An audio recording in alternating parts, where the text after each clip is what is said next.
Olá, tudo bem? Eu sou o professor Francisco Medeiros e quero saber como vão seus estudos. Como tem sido a sua busca pela quebra da inércia, que é a primeira lei de Newton. Como tem sido o seu ato de se mover, de sair da inércia, que é a segunda lei, porque força é massa vezes a aceleração. E como está a sua ciência com a terceira lei, onde toda ação produz uma reação. Como têm sido os resultados encontrados até aqui? Será que você tem conseguido superar as barreiras até o limite dos seus objetivos? A questão é a seguinte: quando se pensa em inércia, a primeira lei, força é massa vezes a aceleração, segunda lei, e toda ação produz uma reação, que é a terceira lei, a gente tem uma conexão direta e imediata com as leis de Newton e as suas diversas aplicações.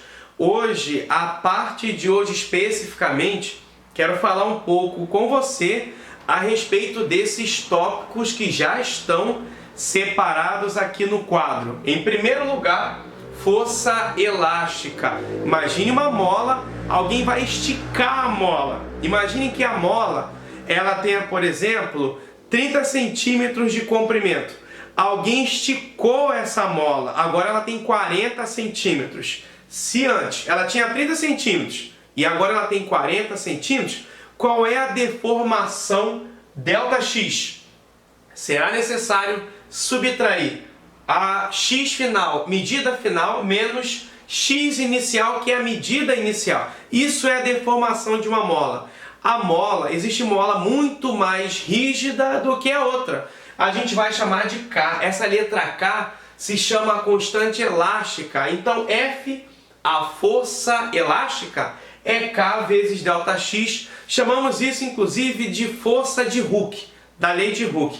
Essa força elástica aqui, F é igual a K vezes ΔX, onde F é a força dada em Newton, K é a constante elástica, quase sempre Newton por metro, desde que ΔX, a deformação, esteja em metro. Essa força tem uma grande utilidade quando você estuda trabalho da força elástica e energia potencial elástica. Segunda coisa que eu queria discutir com você é chamado de força de atrito. Eu tenho um objeto apoiado sobre uma superfície, preciso arrastar esse objeto, existe um atrito, uma força de contato. É bem legal saber na prova a diferença entre força de atrito estático e força de atrito dinâmico. Estático é enquanto o objeto estiver parado e dinâmico é quando o atrito ainda existir, ainda que o objeto esteja em movimento.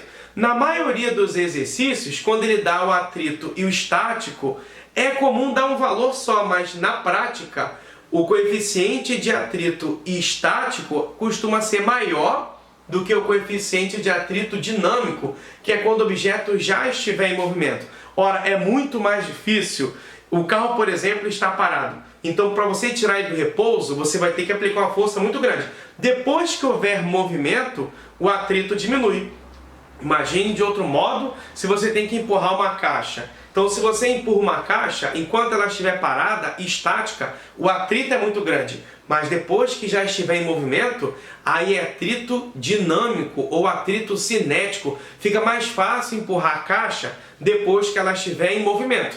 Agora, se você vai empurrar uma caixa, a força de atrito dela contra você que vai tirá-la do lugar depende da massa. Depende da massa do objeto, depende da gravidade local e depende do μ, que é o coeficiente de atrito. Se essa superfície for plenamente horizontal, aí a força-peso atua para baixo e a reação normal atua para cima. É importante a gente se lembrar que peso é massa vezes gravidade.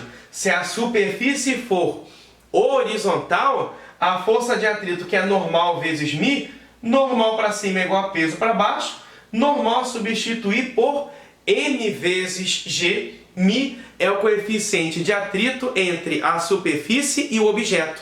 Coeficiente de atrito quando a superfície é horizontal. Se a superfície for diagonal, aí a gente entra numa terceira parte de hoje, que chamamos de plano inclinado. Plano inclinado, imagine um objeto aqui, esse objeto tem a possibilidade de ficar parado, ele tem a possibilidade de cair, situação de queda, que é o que está sendo discutido aqui, ou ele poderia até subir, que seria uma outra análise. Se de outro modo a gente for propor a possibilidade de objeto entrar em queda, é porque a força Px quer que ele caia, e Px é peso vezes seno do ângulo θ.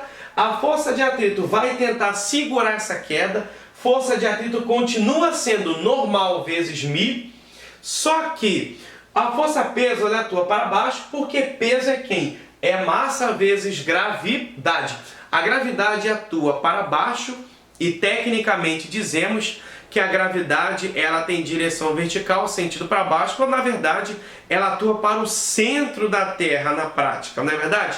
Então assim, se ele cai por causa de Px, a força de atrito tenta anular. Se ficar parado, é porque Px e φ são exatamente iguais. Aí o objeto não teria por que cair, seria como um carro estacionado em uma ladeira. De outro modo, se ele está parado ou não, normal e Py são forças de direções iguais e sentidos contrários. Então, se formos imaginar a situação de repouso, o Px que quer que o bloco caia igualou-se à força de atrito φ. Sem esquecer, se na superfície era horizontal, a normal dessa fórmula é igual ao peso. Se o plano é inclinado, a normal é igual à força Py, e Py é peso vezes cosseno de θ. Essa força Px é peso vezes seno de θ. Quem é peso? Massa vezes gravidade. Normal é igual a Py, porque os sentidos são opostos e as direções seriam iguais. Quando eu digo que φ é normal vezes μ, quem é normal agora? É Py. Então eu teria Py vezes μ no plano inclinado. Professor, quem é Py? Py é peso vezes cosseno de θ. Então eu fiquei com peso vezes cosseno de θ vezes o μ. Professor, quem é peso? Peso, na realidade, é massa vezes gravidade. O peso é sempre massa vezes gravidade. Então pode memorizar. No plano inclinado, a força de atrito é m vezes g vezes μ vezes cosseno do ângulo θ. Ah, mas quem é o cosseno do ângulo θ? É o ângulo de inclinação entre uma superfície horizontal e a verdadeira inclinação em que foi colocado o objeto. Tudo bem? Então deixa agora eu resolver uma questão para você que foi enviada para o Instagram Exatas com Francisco Medeiros. A questão pareceu difícil, mas era muito simples. Observe, ó. O bloco da figura, de massa 5 kg, move-se com velocidade constante de 1,0 metro por segundo num plano horizontal sobre a ação da força F constante e horizontal. Se o coeficiente de atrito entre o bloco e o plano vale 0,2 e a aceleração da gravidade 10 metros por segundo ao quadrado, então o módulo da força F em newtons vale. Então vamos à resolução. Se o objeto se desloca para frente, F para frente menos φ para trás. Então força resultante é massa vezes a aceleração. Quem é a força resultante? A força F para frente menos φ para trás, que é igual a massa vezes a aceleração. Professor, quanto vale a aceleração? O texto disse que a velocidade é constante, então a aceleração é igual a 0. Professor, quem vai ser o F? Ainda não sei, mas o φ em todo o exercício que eu faço é normal vezes μ, que é igual a m vezes 0. Vai lembrar que a massa é 5 kg. Só que 5 vezes 0 deu quem? Deu 0. O F eu quero achar menos normal vezes μ Eu jogo para o outro lado, ficou positivo, normal vezes μ. Professor, quem é a força normal? Normal é uma força de contato, uma força de reação. Se o bloco está numa superfície horizontal, o peso atua para onde? O peso atua para baixo e o chão reage para cima. Peso e normal em uma superfície horizontal é sempre igual. Normal é igual a peso. Então, na verdade, normal é massa vezes gravidade por ser igual a peso. E o μ significa coeficiente de atrito. E aí, se a gente for observar os dados anteriores, M, que é a massa do bloco, estava valendo 5 kg, G, a gravidade local, está valendo 10, e o μ, o coeficiente de atrito, está valendo 0,2. 5 vezes 0,2 vai dar 1.